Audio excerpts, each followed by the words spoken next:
to the Polgar Chess University. In this lesson, I chose two interesting games, both focusing on the open file. Let's start first with this position. It's a pretty closed position without any tactics going on. It's a very positional type of situation where white has space advantage. What we mean is that this pawn on e5 is further advanced and therefore is restricting the mobility of the black pieces. This pawn on e6, on the other hand, is on its own territory and therefore does not restrict much of anything from white's play. In a situation when there is only one open file, it is absolutely crucial who gets the control of it. At the moment, both sides have control, even control, of the C file, but white would like to see fully in his control. And let's see what he did to that effect. White continued with queen b5, offering the exchange of queens. Black accepted that offer in view that if black would have chosen queen b7, then white would have advanced with a5, although knowing what happened, it may have been the better choice. The game continued with queen takes b5 and pawn takes back. You may wonder, why would white voluntarily double up his pawns on the b file? The reason for that is because that very pawn on b5 is actually doing a great job in blockading two of the black pawns on a7 and b6, because if any time the a pawn would move up, white would have en passant. After a b5, black responded with knight f7. By the way, the other issue is about the doubling up of the pawn, that at the same time the a file has opened, and that means that white can target this pawn on the a file potentially with one or both of their rooks. In fact, that's immediately what white did right away, playing rook a1. Black responded by protecting the pawn, and white immediately went after and played rook d1 to c1, offering the exchange of the rooks. If right now black would trade rooks on c1, then indeed white would recapture with the rook and gain full control of the c file and threaten to enter with the rook to the 7th rank, where black has plenty of pieces that would get into trouble. Let's look at some of the other options that black would have in this position after rook c1. For example, if black doubles up and protects his own rook on c7, now all of a sudden white has a cute tactic to win a pawn, namely playing rook a7. This would be called a crosspin.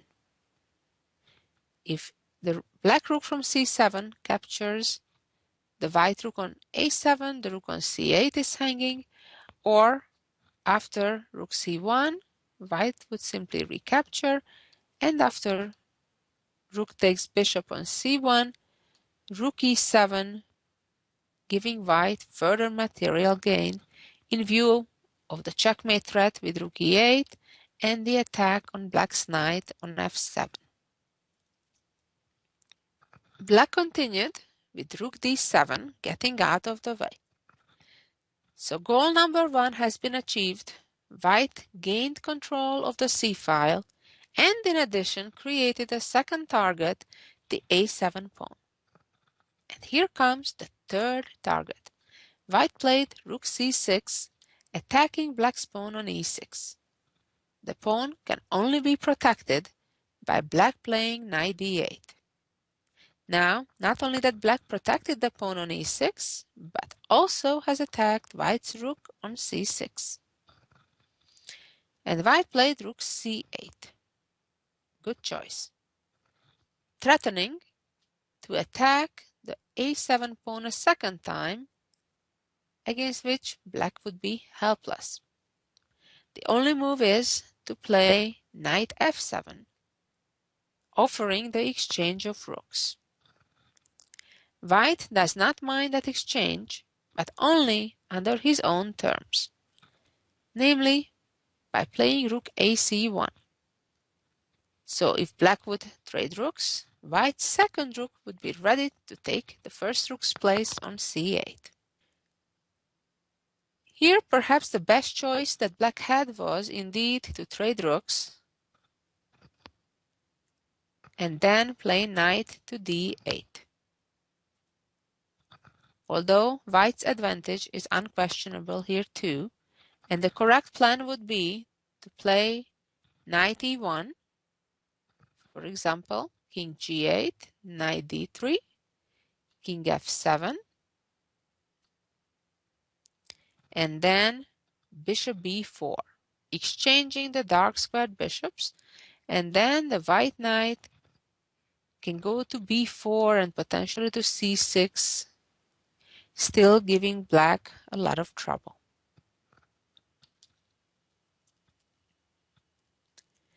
Instead, black continued by kind of waiting and playing h6. However, this allowed the second white rook to enter on the 7th rank. Now black is in immediate serious trouble. Came rook c8, and white captures not the c8 rook with check, but the other rook on d7, attacking, as I said, all the pieces on the 7th rank. White wins a pawn, at least. Rook e8, and rook takes pawn.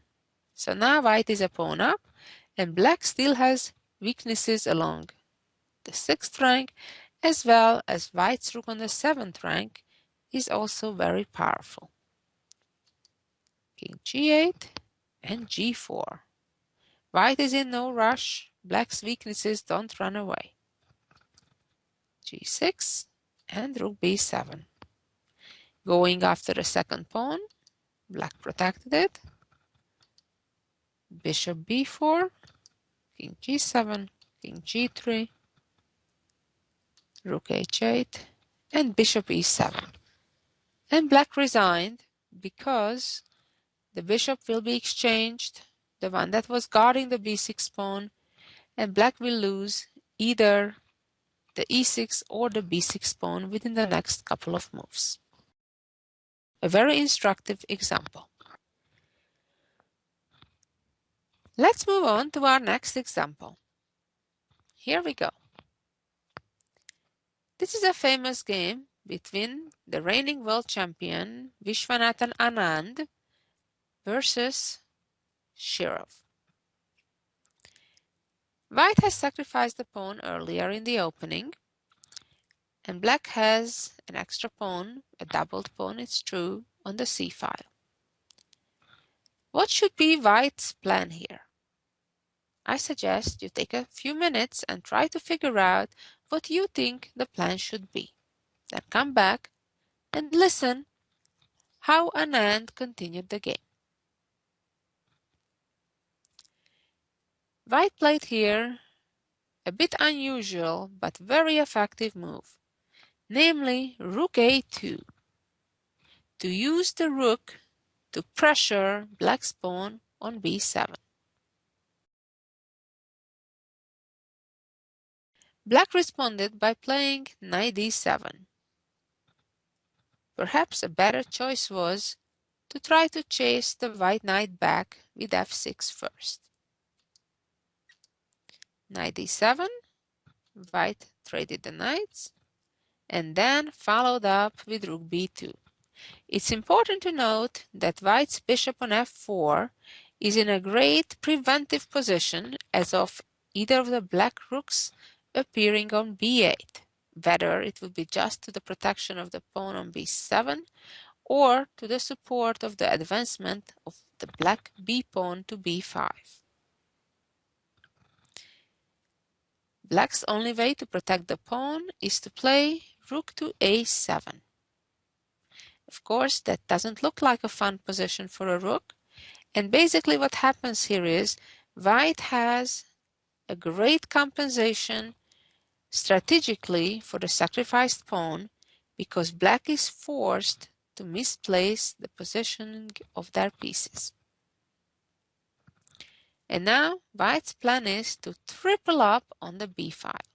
And the first step to that effect is to play rook b6, so then the white queen can move up by 1 to b2, followed by rook f to b1. Black needs to get creative to try to come up with a game plan. As I said, otherwise white would just play queen b2, followed by rook f to b1, and then white would just capture the pawn on b7, and then black's position would pretty much fall apart by itself. Black played f5, a good move. White continued with the plan by playing queen b2. The plan is rook b1. Black played bishop to d5, bishop to d5, and pawn captured back. If queen captures, of course, the pawn on b7 was hanging. And now white is ready to play rook b1. Now this is a tricky moment. What would happen if black would capture the pawn on a4? Well, it's not the most natural move you would think of. It's not just rook takes pawn on b7. White can do better. And in fact, it's a very cute trick. Now the black queen would get trapped. White would have the opportunity to play rook b5. And now the black queen has no way back and no defense against rook a1. Of course, Shirov would not fall for something like that and responded with rook d8.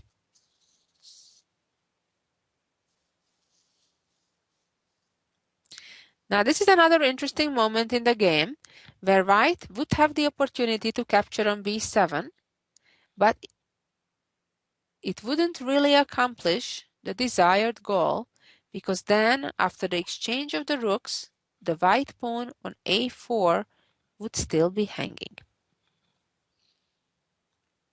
Therefore, white chose to play queen a2, protecting the pawn on a4.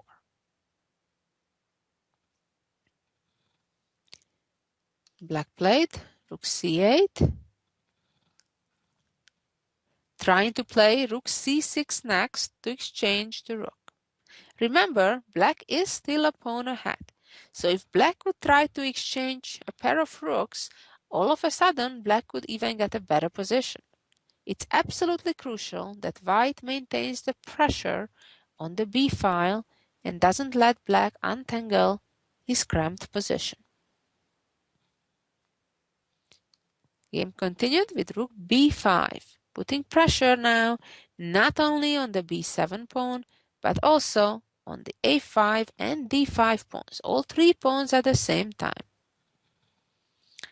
Black played bishop f6, thinking about perhaps ideas such as g5, chasing the white bishop back, but white prevents any shadow of counterplay by playing h4. No more g5 plans for black.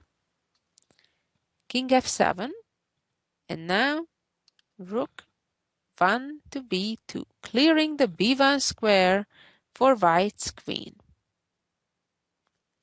On one hand, the white queen from b1 would already attack black's b7 pawn, and on the other hand, if that gets protected, the white queen may come into life through b1 and c1 all the way to e3. Black here made a mistake, making white's life easier by playing rook to c6. This allows an immediate way to win the pawn back. Bishop b8, attacking the rook on a7. rook a6, and rook takes b7. Now there's material balance, while white maintained their advantage, being in control of the only open file, the b file, and black also has several weak points already. Queen e6 and queen b1. So white has completed the tripling on the b file. Black played g5. Looks like it just helps white because it weakens the king's side. Now white has a very cute tactic using the fact that black's pawn is on an unprotected square on h7 in the same diagonal as white's queen. And now white played a very effective move by playing g4. If f takes g-pawn, then queen takes h7, and black is in trouble. Black's best bet right now was to play queen e4 and try to trade queens, and after queen takes, to take back with the f-pawn, although white also has a clear advantage there. Black instead chose to play g takes h4. White responded with g takes f5. Again, we have material balance, but black's king is more vulnerable than white's. Queen c8 and king h2. Onto the diagonal where the white bishop is, and therefore white's king is completely safe. Black is trying to look for counterplay along the g file, but a bit too late. Queen h1, a very powerful move, attacking the pawn on d5, threatening to capture it with a check. Black went to protect it, and now simply bishop f4. The white rooks are coming. White is threatening to play rook b8 next, and then come in also with the other rook. Came rook c to b6. Now white has numerous ways to win. White could simply exchange all 4 rooks on b6 and then capture the pawn on d5 and c4. But white found an even more powerful move here by playing rook b8. If queen moves, black just loses a rook. Therefore, black needs to trade. Queen d7, only move. And now simply queen g2. Threatening with a checkmate on g8. And black resigned. After bishop g7, which would defend against it, white's answer would be queen g4, threatening with queen h5, so it's clearly understandable why black resigned. An excellent game by Vishy Anand. And now let's see the jewel of the week. Here we go. This is one of the most impressive jewels I've seen in a long time. It looks like a rather simple endgame with few pieces, even material, and yet there is an amazing move that allows white to give checkmate in just 3 moves from now. The natural moves would be to try to play h3 check and then look for checkmate after that, or somehow try to make it work that the white bishop would checkmate the black king from e2 or maybe d1. But none of those plans work. So what could it be? How can white still checkmate black in just a couple of moves? Well, I suggest you sit back, relax, and try to figure out on your own what should be that beautiful move that actually brings the full point for white. Well, the solution is trying to prevent the escape of the black king. Remember, if white would play h3 right away, the king would have a square on h5. Therefore came the idea of playing rook h6. Hey, but that rook is in danger. It will be captured. What did we achieve with this? Well, amazingly, black would be a whole lot better if they would not have that pawn on h6. In fact, black would be in a winning position if black would not have their pawn on h6 right now. But they do, and now therefore white can checkmate in just 2 more moves. And it's not by again trying to take away the h5 square, because then black would get counterplay and simply win after a check with rook c2. The correct move is to play h3 now, forcing the black king back to h5, and now voila, here is the checkmate. And black suffers because they have that extra pawn on h6. What a beautiful endgame. Composed by Nota in 1959. Thank you so much for listening to this lesson. I hope you learned some ideas in how to increase your positional advantage and the fight about the open files. And of course, I hope you gained as much pleasure as I did from this beautiful jewel of the week. Thank you so much for listening, and be back next week for some more chess goodies.